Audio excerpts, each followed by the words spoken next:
জয় ঠাকুর রামকৃষ্ণ। আশা করি সবাই খুব ভালো আছেন এবং আনন্দিত আছেন। আমরা ঠাকুরের করুণায় কথামৃত আস্বাদন করে চলেছি। আজকে সুন্দর এক প্রসঙ্গ আপনাদের সঙ্গে আলোচনা করব। ভক্ত সঙ্গে ভজনানন্দে ঠাকুর রাখাল প্রেমের এক সুন্দর লীলা।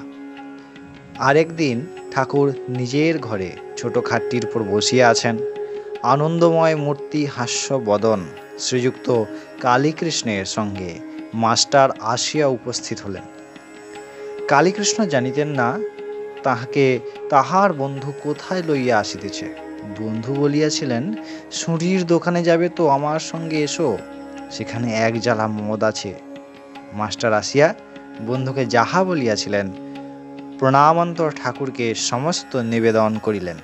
ঠাকুরও হাসিতে লাগিলেন। ঠাকুর বলিয়া উঠিলেন, ভজনানন্দ ব্রহ্মানন্দ, এই আনন্দই সুরা, প্রেমের সুরা। অর্থাৎ ভজনে, ভগবত ভজনে যে আনন্দ, ব্রহ্ম সাধনে যে আনন্দ, সে আনন্দই সুরা, যাতে মত্ত হইলে আমাদের সর্বপ্রকার জাগতিক নেশা কাটে এবং ওই নেশাই চড়ে বসে। মানব জীবনের উদ্দেশ্যে ঈশ্বরে প্রেম, ঈশ্বরকে ভালোবাসা, ভক্তি সার। জ্ঞান বিচার করে ঈশ্বরকে জানা বড়ই কঠিন। এই বলিয়া ঠাকুর গান গাহিতে লাগিলেন। কে জানে মা কালী কেমন, স্বরদর্শনে না পায় দর্শন। আত্মরামের আত্মা কালী, প্রণাম প্রণবের মতন। সে যে ঘটে ঘটে বিরাজ করে, ইচ্ছাময়ীর ইচ্ছা যেমন। কালীর উদরে ব্রহ্মাণ্ড ভাণ্ড, প্রকাণ্ডতা বুঝো কেমন।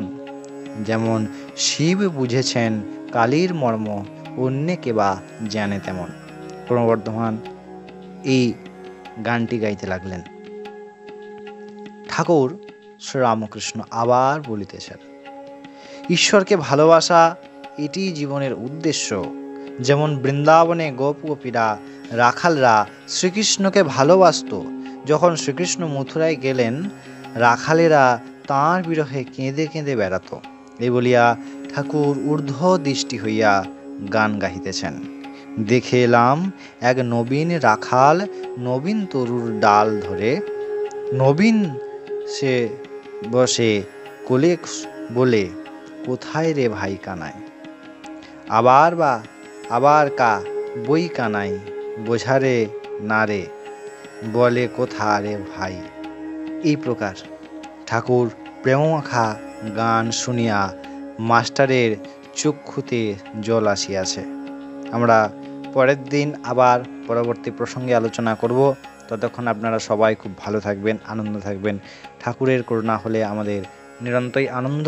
সেই ঠাকুরকে বাদ দিলেই আমাদের একমাত্র দুঃখের সমাহার, দুঃখের বিস্তার, দুঃখের পাহাড় পেরাতে হয়।